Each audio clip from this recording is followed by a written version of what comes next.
Well, Jake Paul's attorney says he was out of state and not at his Calabasas home during that raid today. The FBI says they're investigating allegations of criminal acts. Today, YouTube star Jake Paul is making headlines after an FBI raid at his home in Calabasas.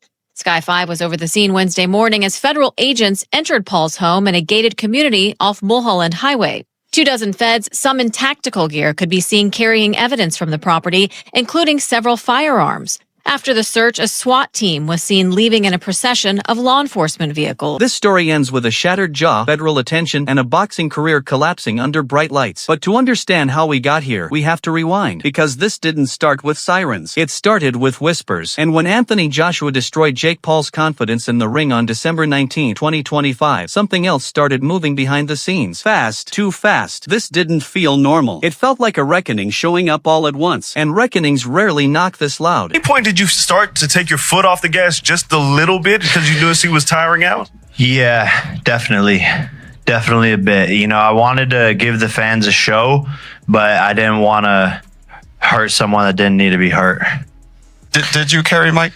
Yeah, I mean, a little bit. Yeah, like there was a point where, you know, I was just like, okay, he's not really engaging back. And so I don't know if he's tired or whatever. And I could just tell, you know, his age was showing a little bit. And I just have so much respect for him. And that like violence war thing between us, like after he slapped me, I wanted to, you know, be aggressive and take him down and knock him out and all that stuff. But that kind of went away as the rounds went on. It happened exactly how critics warned, but somehow worse. That loss wasn't just a loss. It was a trigger, a signal that the illusion had finally cracked. Once it did, people stopped joking and started pulling threads. And when those threads snapped, things escalated quickly. Online jokes turned into sworn statements. Memes turned into screenshots and timelines. The Jake Paul era suddenly felt fragile. For years, fans brushed off strange moments, soft exchanges, odd pacing, convenient outcomes. It was called entertainment. But curiosity never disappears. It builds. Clips were slowed down, patterns were studied, questions stacked up, and people stayed because something felt off. Leaving felt like missing the moment everything finally broke. Jake Paul versus Mike Tyson was 100% scripted. Mike Tyson repeatedly bit his boxing gloves throughout the fight. When fights are scripted, fighters do weird gestures to signal that they're hurt. It's very possible Mike Tyson was biting on his glove to tell Jake Paul to calm down. Now, if that's not enough proof that this fight was scripted, in the middle of the fight, Mike Tyson is literally talking to Jake Paul while they are clean. Then came the Tyson fight and everything changed. Not one moment, too many moments. Repeated glove biting, whispered words during clinches, ref cues that felt rehearsed. Suddenly, the theory wasn't abstract. It was mapped, written round by round like someone knew what was coming. When parts of that plan leaked, disbelief turned into fear because the script wasn't perfect. And imperfections suggest something went off track. Loss of control, improvisation under pressure. And when that much money is involved, loss of control raises dangerous questions. Someone is lying here, and this still isn't the worst part. That's definitely a crazy fight because of the weight differences. The weight difference in there, I only know one man that'll do the weight difference like that, and that's the Bronze Bomber. You know, for me, in my opinion, I think it's scripted a little bit because, you know, of the weight difference, and you know, Joshua's a former, you know, champion.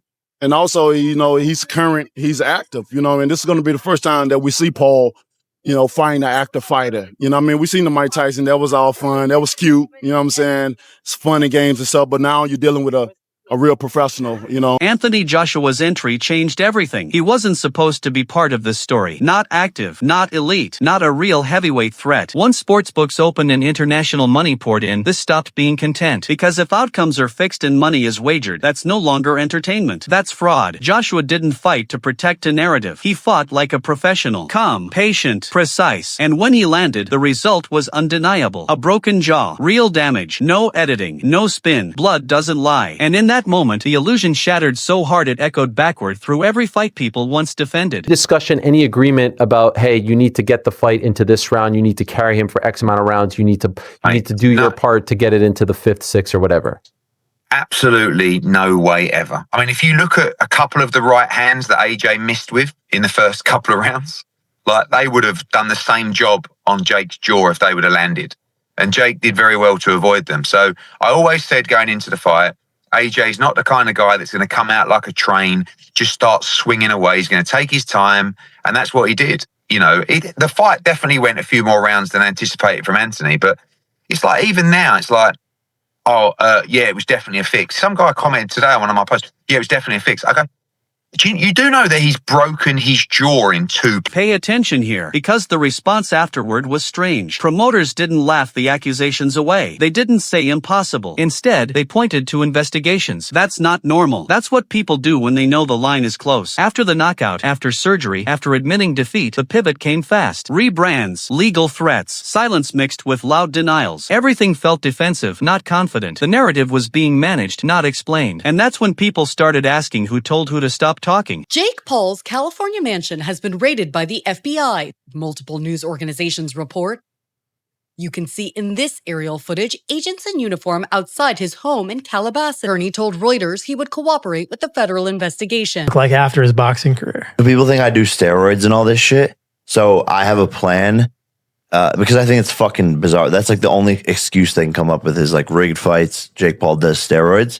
So after boxing, I'm going to do a cycle of steroids to show people what Jake Paul on steroids actually looks like, because I want to shut people the fuck up. Then the PED questions resurfaced. Sudden size increases, no speed loss, resistance to stricter testing, dodging instead of clarity. And when old comments about using steroids to prove a point resurfaced, it didn't help. Clean fighters don't joke like that. Someone clipped it for a reason. Online communities didn't create this collapse. They documented it slowly. And after the Joshua fight, the timeline suddenly lined up too well. When hardcore analysts and casual fans start agreeing, perception shifts permanently. Once belief disappears, the show is over. And without belief, Jake Paul is just another guy who can get hit. There's never once in Jake Paul's career been any talk of that sort, of anything to do with the fight being anything but a real fight that has exactly the same situation as any professional fight.